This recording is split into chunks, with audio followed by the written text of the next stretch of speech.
Good morning students, आप सभी का एसपीएस स्कूल खांडवा की ऑनलाइन क्लास में हार्दिक स्वागत है। मैं संदीप कुमार आप सभी को फिजिक्स के लिए इनवाइट करता हूँ, आमंत्रित करता हूँ। देखो, हमने पढ़ लिया था किसी भी गोलीय कोष के कारण विद्युत विभव हम निकाल रहे थे, यानी आपका कोई खोखला गोला है, उस खोखले गोले के कारण विद्युत विभव हमने निकाल लिया था।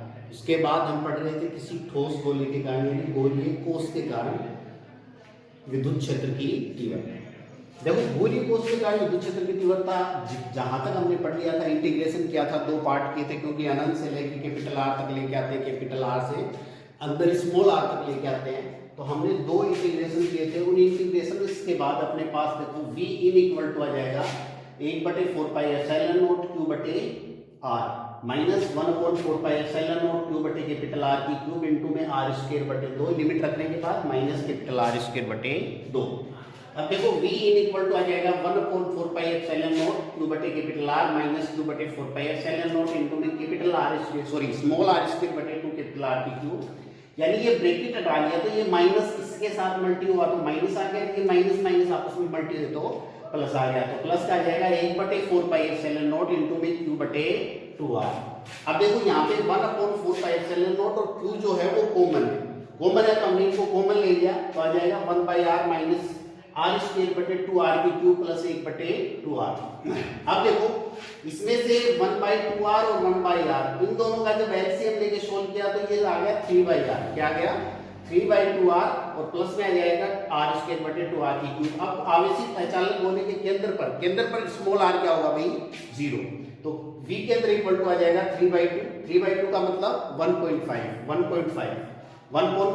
By epsilon not q by r। ये पृष्ठ पर था तो पृष्ठ के विभव से क्या होगा? 1.5 गुना विभव जो है वो केंद्र पर प्राप्त होगा। पृष्ठ के विभव से 1.5 गुना विभव जो है वो केंद्र पर प्राप्त होगा। तो आप लिख सकते हैं स्पष्ट है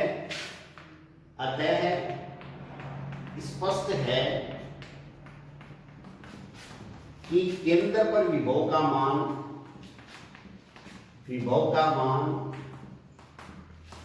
पृष्ठ के विभव का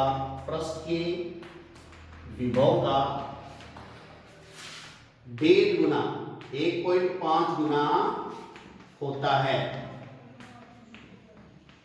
ठीक है। अब देखिए अगर मैं वक्र खींचूं तो वक्र देखो किस तरह से हमें प्राप्त होगा। ये तो आपका दूरी r है और ये क्या है? आपका विभव v है। तो इस तरह का वक्र हमें फाइंड होगा। अब देखो यहाँ पे जैसे ये मान लिया कि हमने पृष्ठ है, इस तरह से ये पृष्ठ है तो ये पृष्ठ हो गया, ये अंदर हो गया और ये हो गया बाहर। तो यहाँ पे तो v है वो क्या है? प्रोपोर्शनल है 1/r की, स्मॉल r की। यहाँ पे v प्रोपोर्शनल है 1/कैपिटल R की। तो यहाँ पे विभव जो आया है वो आया आपके पास कि 1.5 गुना ज्यादा है तो ये 1.5 हो गया मान, 1.5 गुना ज्यादा है किससे? पृष्ठ के विभव से। और ये है आपका केंद्र पर। कहाँ पे है? केंद्र पर। तो इस तरह का कर्व जो है वो हमें फाइंड होता है, या इस तरह का वक्र हमें फाइंड होता है, जिसमें स्पष्ट है कि जैसे जैसे केंद्र से बाहर निकलते हैं वैसे वैसे विद्युत विभव का मान घटता चला जाता है। ठीक है। अब देखो नेक्स्ट हेडिंग जो है वो है अपनी विद्युत क्षेत्र और विद्युत विभव में संबंध। अगली हेडिंग क्या है? विद्युत क्षेत्र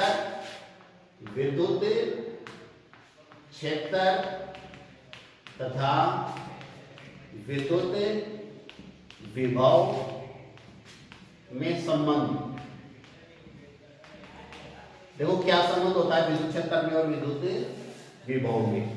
देखो सामान्य संबंध ये है कि विद्युत क्षेत्र हम जानते हैं किसी अल्प लंबाई dl पर E विद्युत क्षेत्र में विभव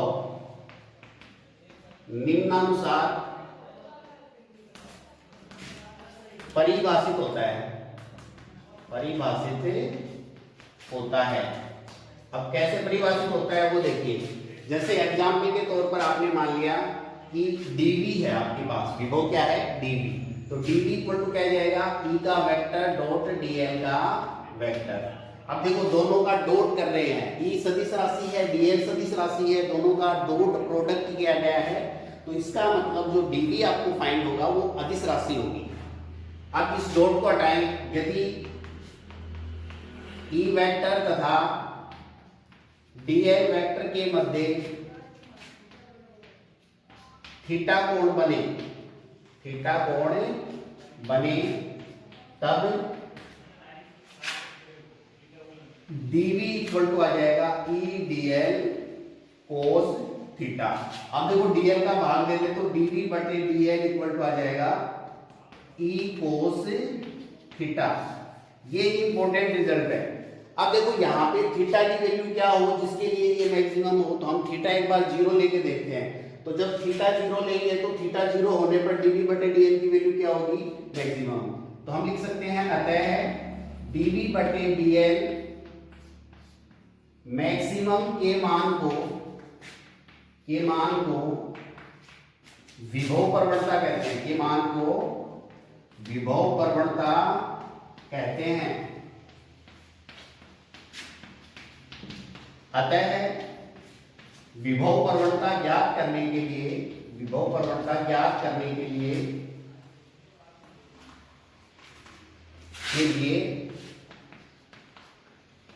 हम मानते हैं कि किन्हीं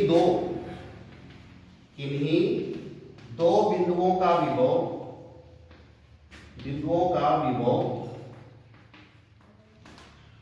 क्रमशः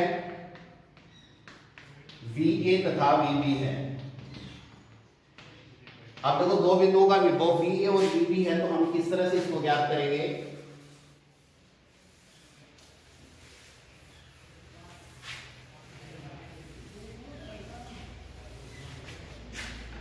जैसे आपके पास एक तो पृष्ठ ये है और एक पृष्ठ ये है, इसमें दो पॉइंट हैं A और एक पॉइंट है B, और यहाँ पे पॉइंट है C, यहाँ पे क्या एक पॉइंट है C। तो आप एक तो क्या करो, A से लेके C तक जाओ और एक आप B से लेके C तक जाओ। तो AC की वैल्यू जो है यहाँ पे, AC की वैल्यू जो है वो लेस देन क्या होगी, BC होगी। तो यहाँ से अगर हम विभव निकालें तो हम लिख सकते हैं BA इक्वल टू dv बटे AC और VB इक्वल टू लिखा जा सकता है dv बटे BC। यहां से देखो किसका विभव ज्यादा होगा, तो देखो BC बड़ा है तो VB छोटा होगा, तो VA ग्रेटर देन क्या होगा, VA ग्रेटर देन क्या आ जाएगा, VB आ जाएगा। अतः विभव VA का मान VB से बड़ा होगा, VB से बड़ा होगा।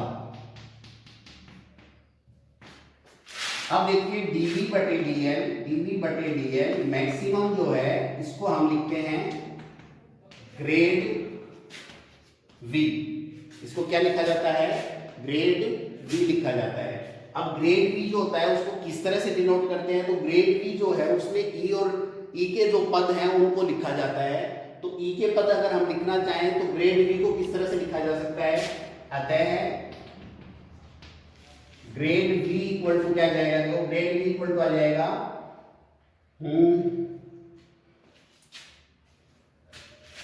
Del upon del x V into i cap plus del upon del y V into j cap और plus del upon del z V into k cap. अतः E का वेक्टर जो आ जाएगा वो आ जाएगा EX i cap, EY j cap और EZ के कैप। तब देखो आप क्या लिख सकते हैं, तब V इक्वल टू आ जाएगा, या फिर E इक्वल टू निकाला जा सकता है। E इक्वल टू EX की वैल्यू रखी minus del upon del x V i cap plus del upon del Y V into j cap plus del upon del Z V into k cap. इस bracket को बंद किया तो ये देखो पूरी जो राशि है इसको इस तरह से भी लिख सकते हैं, minus del upon del x, minus का चिन्ह कॉमन है, ये आई कैप लिख दिया, plus del upon del Y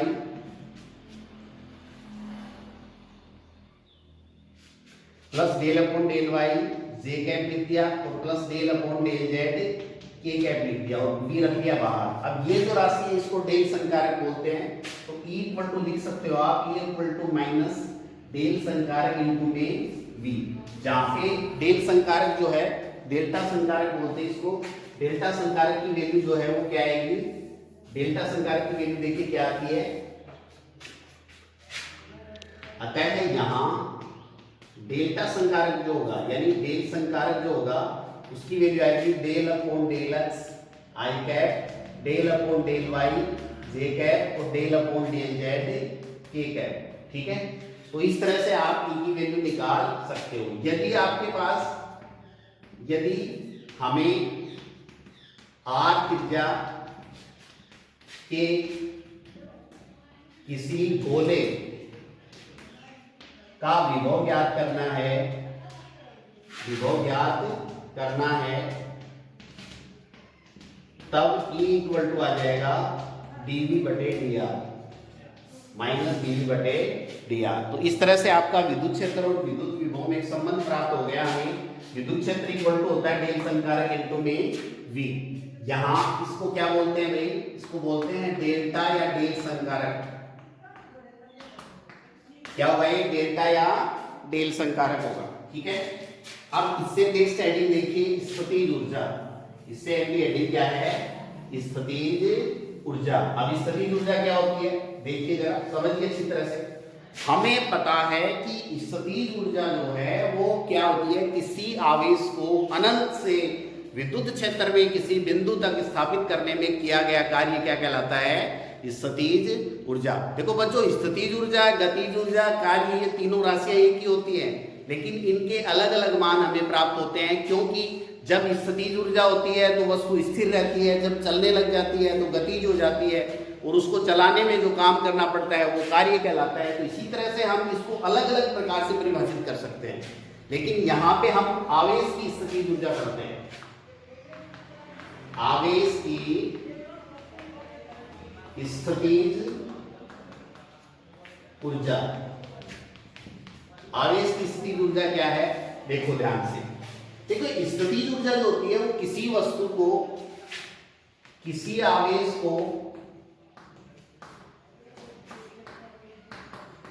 अनंत से विद्युत क्षेत्र में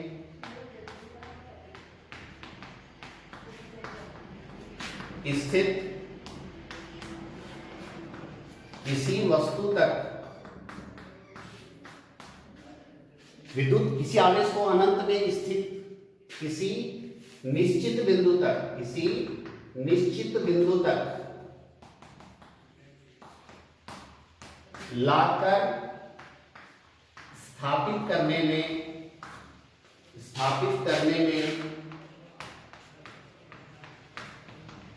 किए गए कार्य को स्थितिज ऊर्जा कहते हैं। स्थितिज ऊर्जा कहते हैं। ठीक है, यानी स्थितिज ऊर्जा क्या होगी, किसी आवेश को अनंत से विद्युत क्षेत्र में स्थित किसी निश्चित बिंदु तक लाकर स्थापित करने में किए गए कार्य को स्थितिज ऊर्जा कहते हैं। अब देखिए स्थितिज ऊर्जा जो होती है उसे इसे U से दर्शाते हैं। इसे किससे दर्शाते हैं, U से दर्शाते हैं। और ये क्या क्या मान आते हैं किसी बिंदुवत आवेश के लिए या दो आवेश के लिए। तो पहला पढ़ते हैं एकल आवेश की स्थितिज ऊर्जा। एकल आवेश की स्थितिज ऊर्जा, एकल आवेश की स्थितिज ऊर्जा क्या होती है, देखो मान लिया हमने, माना किसी बिंदु A पर, माना किसी बिंदु A पर कोई आवेश Q स्थित है। माना किसी बिंदु A पर कोई आवेश Q स्थित है तथा इस आवेश को प्रारंभ में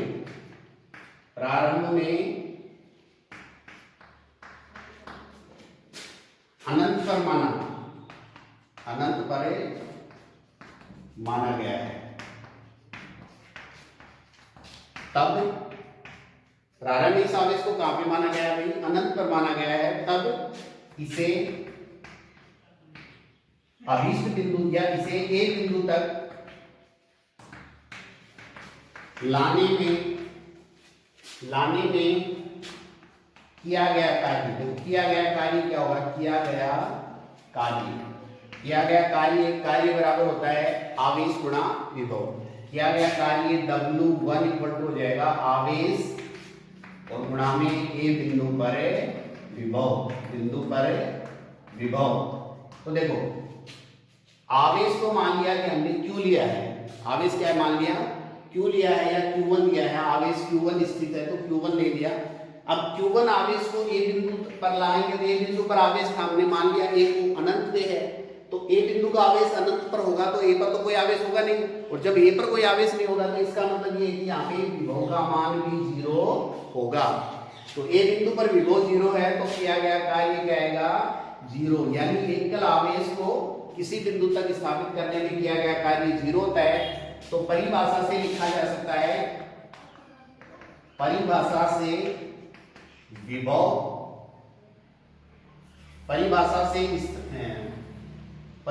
लिख सकते हैं W1 इक्वल टू U1, यानी U1 इक्वल टू क्या जाएगा?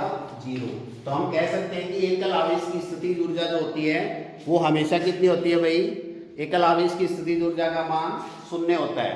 ठीक है, अब देखो दूसरा जो पॉइंट है, हम दो आवेशों के निकाय की स्थितिज ऊर्जा ज्ञात करते हैं। दो आवेशों के निकाय की स्थितिज ऊर्जा क्या होगी? देखिए समझिए अच्छी तरह से। एकल आवेश की स्थितिज ऊर्जा तो हमने पढ़ ली, तो देखिए दो आवेशों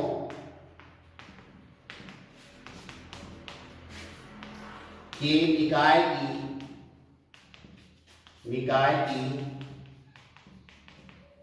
स्थितिज ऊर्जा। सबसे पहले मान लिया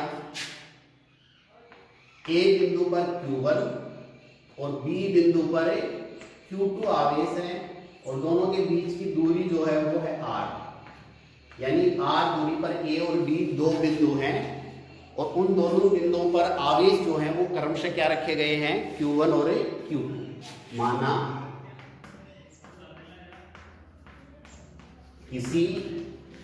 किन्ही बिंदुओं A तथा B पर क्रमशः Q1 एवं Q2 आवेश स्थित है। Q1 एवं Q2 आवेश स्थित हैं। इन आवेशों के लिए माना प्रारंभ में ये सभी अनंत पर स्थित है। प्रारंभ में ये सभी कहां पे हैं? अनंत पर स्थित हैं। तब अब ये प्रारंभ में अनंत पर स्थित है तो हम एक एक को करके लेके आते हैं। तब Q1 आवेश को ए बिंदु पर लाने में किया गया कार्य जाएगा, किया गया कार्य W1 इक्वल टू आ जाएगा Q1 गुणा ए बिंदु पर विभव। तो ए बिंदु पर विभव कोई है नहीं क्योंकि सारे आवेश अनंत पर हैं, तो 0, यानी W1 की वैल्यू क्या जाएगी? 0। ठीक है, अतः अब Q2 आवेश को B बिंदु तक लाने में किया गया कार्य W2 इक्वल टू आ जाएगा आवेश गुणा बी बिंदु पर विभव, बिंदु पर विभव। अब देखो बी बिंदु पर अब विभव निकाला जा सकता है क्योंकि हमने Q1 आवेश को ए बिंदु पर स्थापित कर दिया है। तो देखो आवेश हो जाएगा Q2 और बी बिंदु पर विभव निकालते हैं तो इसको मैंने VB लिख दिया, क्योंकि VB इक्वल टू आ जाएगा 1/4 पाई एप्सिलॉन नॉट और Q1 बटे में R। तो W2 की वैल्यू आएगी, W2 इक्वल टू आ जाएगा Q2 गुणा 1/4 पाई एप्सिलॉन नॉट गुणा में Q1 बटे में R। अब देखो W2 और W1 दोनों जाएंगे, किया गया कुल कार्य, इसको ऐसे लिखा जा सकता है 1/4 पाई एप्सिलॉन नॉट इनटू में Q1 Q2 बटे में R। यह जाएगा W2, यह आएगा W1 और W2 जो है वो किया गया कुल कार्य को प्रदर्शित करेंगे, तो दोनों का योग आ जाएगा किया गया कुल कार्य।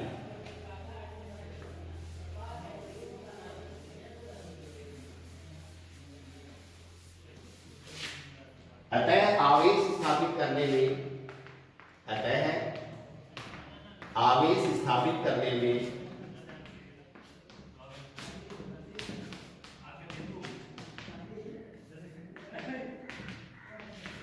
किया गया। देखिए बच्चों आगे दो आवेशों के निकाय की स्थिति ऊर्जा पढ़ रहे थे, हमने लास्ट पढ़ लिया था कि U इक्वल टू आया था W equal to W1 plus W2। तो W2 की वैल्यू अपने पास लास्ट आई थी 1/4 पाई एप्सिलॉन नॉट Q1 बटे Q1 Q2 बटे R। तो W equal to 1/4 pi epsilon not into में Q1 Q2 बटे में R आ जाएगा। परिभाषा से स्थिति ऊर्जा के तुल्य होगा कार्य, तो W इक्वल टू U आ जाएगा, तब U equal to 1/4 pi epsilon not Q1 Q2 बटे R, U equal to K Q1 Q2 बटे R। तो हम K की वैल्यू 1/4 पाई एप्सिलॉन नॉट लिख सकते हैं, तो ये स्थिति ऊर्जा आएगी। चैनल को लाइक और सब्सक्राइब करना नहीं भूलें। Thank you.